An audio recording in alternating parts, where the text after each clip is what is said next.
मतलब ये मेरे लिए बड़ी सोचने की बात थी कि आजादी के बाद से इतने समय तक आपके पास सिर्फ पटना, और पटना में जब बिहार में गया, बिहार मुझे एक साधारण सा शहर लग रहा था। कुछ इलाके अमीर है या बड़ी जाति से है तो आप उसको बाहुबली बोलिएगा। आइए दोस्तों देखते हैं आज की वीडियो में बिहार का पीछे होने का रीजन, कैसे वहाँ पे गरीब को अपराधी और अमीर को बाहुबली घोषित करते हैं। नेता लोग खाए से थोड़ा कुछ तो मिल रहा है।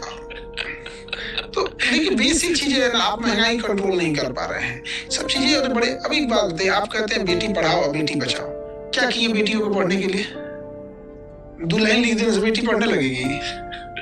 तो इससे बोलने क्या किए? एक लेडी गर्ल्स यूनिवर्सिटी खोले हैं, गर्ल्स का जीएसटी हटा दीजिए एजुकेशन से। निर्मला मैडम को बोलिए, अब इनको बुझेबे नहीं करता है 18% जीएसटी काहे लगाए हैं आप एजुकेशन पे, मतलब कोई ना पढ़े? शर्म की बात है कि नहीं? मोबाइल खरीदिएगा, इंटरटेनमेंट फिल्म देखने जाइए, 18% जीएसटी। आप पढ़ने आइए, 18% जीएसटी। शर्म आना चाहिए ना। अरे कम से कम 18 की जगह तू 28 कर दे, कम से कम फिल्म वाले दुनिया से तो ऊपर उठाओ, कम से कम इतना तो लाज शर्म होना चाहिए। छोड़िए पुरुषों की, महिलाओं का कर दीजिए, 18% कम आएगा। तो आखिर बोल देने से थोड़ी चीजें हो जाती है। चीजें 47 में कोची के हिसाब से हम डेवलप हो रहे हैं। कह रहे हैं 12 लाख रुपए हमने टैक्स पे कम कर दिया, ये अच्छा डिसीजन था, बिल्कुल।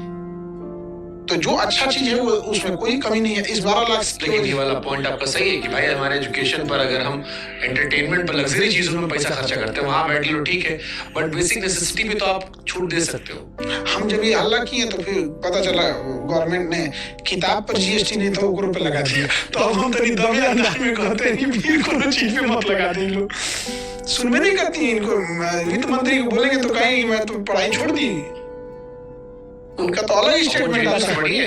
हाँ, बहुत कम होती है, वहाँ बहुत कम फीस होती है, तो उसके बाद भी पैसा लग रहा है। बहुत अजीब लगता है। तो लड़कियों को उनको बोल देंगे कि पढ़ाई करो पढ़ाई करो, कहाँ से करेगी वो? अच्छा, इस देश में जेएनयू जैसी और यूनिवर्सिटी होनी चाहिए कि जहाँ पे बेसिक मिनिमम पैसा देकर एक जेएनयू है तो सरकार को तो इतना खटक रहा है, पैसा 5-6 और बनवाइए, फिर वो तो सीधे सरकार की दुखते नस को पकड़ लेते हैं। नहीं, वो तो दुख रहा होगा, वो तो वहाँ पर हमें चाहिए आजादी से दुख रहा होगा, हमको नहीं लगता पैसा दुख रहा होगा, लेकिन इस देश में लोग दुखता है इतना कम में क्या पढ़ रहे हैं।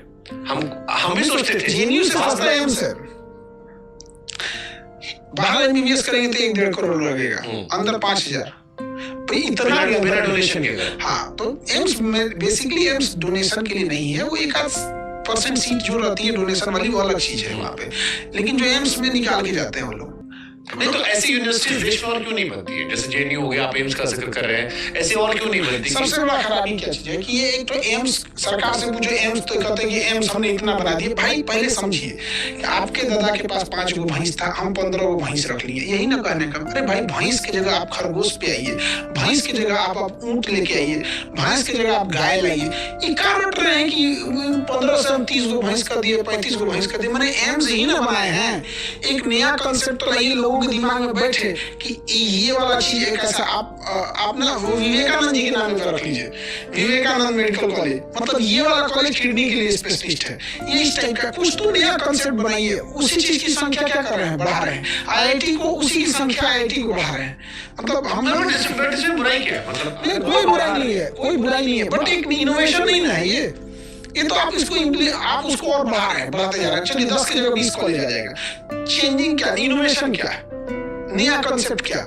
मतलब शायद इनका स्टैंडर्ड सेट होगा कि एक बेसिक मानक पे है कि अच्छा कितने बड़े यूनिवर्सिटी दुनिया में, एक टीचर्स यूनिवर्सिटी है जहाँ टीचर जाके पढ़े नहीं हो गया वही जो 1980 में पढ़ा था वहीं जाके चिपका रहे। एक टीचर्स यूनिवर्सिटी होनी चाहिए ना, हर स्टेट में एक होना चाहिए जहाँ हर टीचर को आप 15 दिन के लिए ही बुला लो। जैसे मान के चलिए कि किसी एक जगह से आप 15 दिन का सेशन बुला लीजिए। हाँ ये देखिए ये अपडेट आया है, ये एनिमेशन आया है, ये चीजें वहां जाके वो टीचर्स यूनिवर्सिटी। आपको एक बात बताओ, हमारे मन में बड़ी उत्सुकता से बात आ रही है, आपके अंदर इतना ज्ञान, इतना इनोवेशन आप दे रहे हो, ये बात आप क्यों लोग आगे नहीं आते? संसद में क्यों नहीं जाते आप जैसे लोग? क्या पढ़ाओ भी लेकिन देश में रिप्रेजेंट करो, कम से कम जहां से बात रखने लायक हो। अब आप पॉडकास्ट में कह दोगे होता है ना, सुने जनता तो सुन ली, जनता जागरूक हो गई, लेकिन असली जगाना तो नहीं तक होगा। देखिए पॉलिटिक्स में ना पब्लिक जो होती है ना वो खुद ही ऐसे लोगों को नहीं पसंद करती। पब्लिक को चाहिए ऐसा नेता जो तनी कुछ बोल दे, कजिया में आके खा जाए, तेरही में आके खाना खा ले।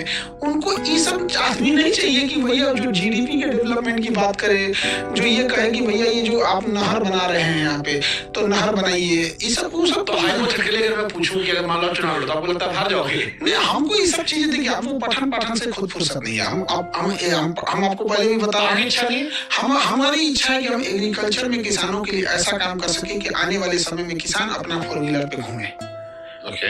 मेरा यही है कि हमारा किसान अपने 4 व्हीलर खरीदे और उसी धोती और उसी हवाई चप्पल पे जिसका एड़ी घिस चुका होता है, जो खेत में पहन के जाता है, उसी पे जाए उस शोरूम में वो खरीदे। हमने डाला था कि हम खान सर का पॉडकास्ट कर रहे हैं, बिहार में कई पॉलिटिकल पार्टी के नेता लोग लिखा कि हमारी पार्टी भिजवा दो, मतलब हमको भिजवा दो, कि जोर लगा दो, हमारी वाले अच्छी बता दो कि हमारे ज्वाइन कर ले।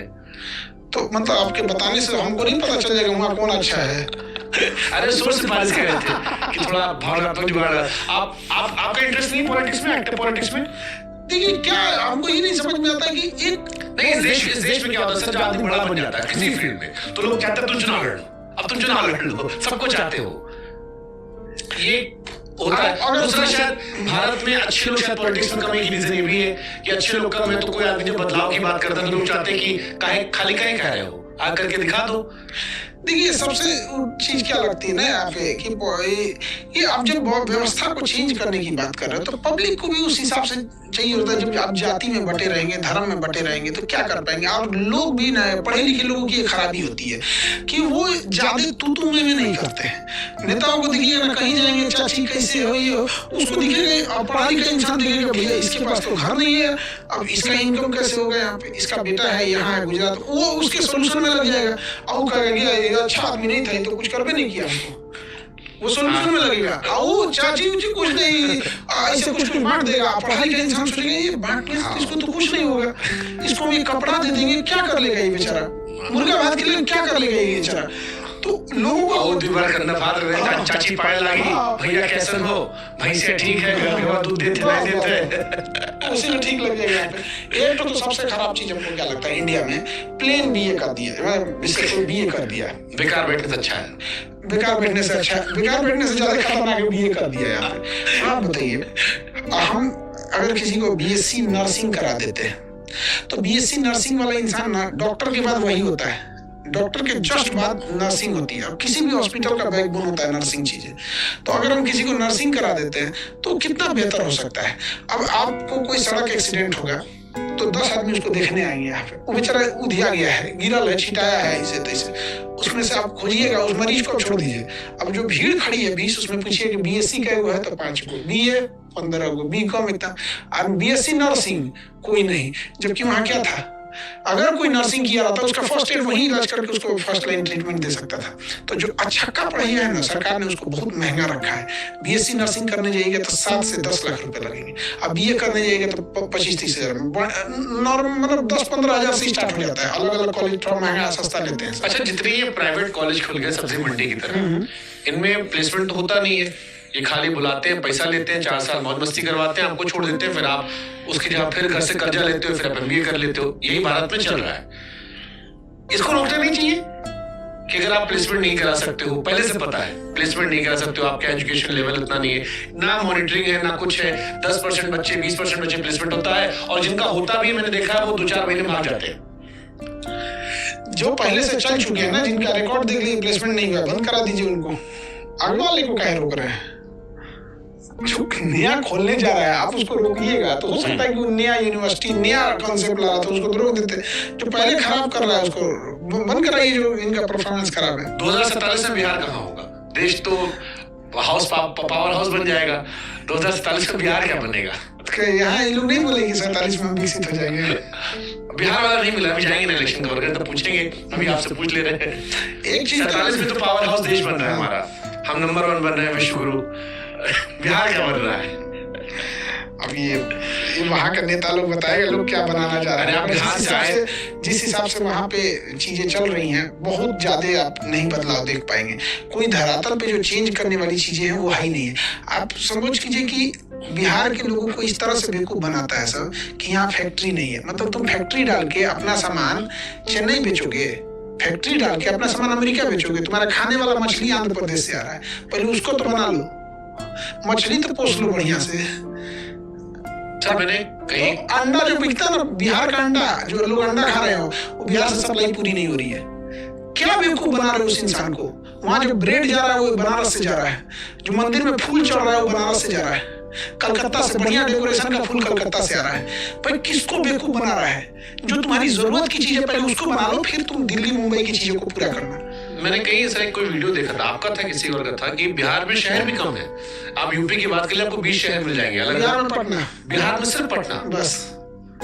आइए नहीं इसके आगे पीछे मतलब ये मेरे लिए बड़ी सोचने की बात थी कि आजादी के बाद से इतने समय तक आपके पास सिर्फ पटना, और पटना में जब मैं पहली बार गया था तो लखनऊ और पटना में आपको फर्क समझ में आता है बहुत ज्यादा कि लखनऊ राजधानी है, वो आपको महसूस कराती है। अगर आप गोपीनगर इलाके में घूम रहे हैं या उधर हजरतगंज से आगे निकल रहे हैं तो आपको फील होता है कि पहली बार गया था तो लखनऊ और पटना में आपको फर्क समझ में आता है बहुत ज्यादा कि लखनऊ राजधानी है, वो आपको महसूस कराती है। अगर आप गोपीनगर इलाके में घूम रहे हैं या उधर हजरतगंज से आगे निकल रहे हैं तो आपको फील होता है कि कोई राजधानी है। बिहार में गया, बिहार मुझे एक साधारण सा शहर लग रहा था। कुछ इलाके भीड़ भाड़ वाला गांव है और थोड़ा सा उस साइड में डेवलप जो हुआ है, कुछ जगह अच्छी दिख रही थी, लेकिन पूरे शहर के तौर पर मुझे उतना डेवलप नहीं दिखा। जबकि एक शहर भीड़ भाड़ वाला गांव है और थोड़ा सा उस साइड में डेवलप जो हुआ है, कुछ जगह अच्छी दिख रही थी, लेकिन पूरे शहर के तौर पर मुझे उतना डेवलप नहीं दिखा। जबकि एक शहर है, आज आप यूपी में जाइए, प्रयागराज आपको बेहतर दिख रहा है, गोरखपुर जाए बेहतर है, अयोध्या देखिए वो बेहतर हो गया है, नोएडा जहां हम बैठे ये काफी बेहतर है। तो बिहार में एक ही शहर, और कोई शहर क्यों डेवलप नहीं हुआ? कभी किया ही नहीं लोगों ने, तो डेवलप कहाँ से होने नहीं था किसी का। हर एरिया का एक अपना क्रिमिनल था, और अगर वो अमीर है या बड़ी जाति से है तो आप उसको बाहुबली बोलिएगा, गरीब है या छोटी जाति से तो अपराधी बोल दीजिएगा। तो यही तो है क्रिमिनल का, गरीब है या छोटी जाति से तो अपराधी बोल दीजिएगा। तो यही तो है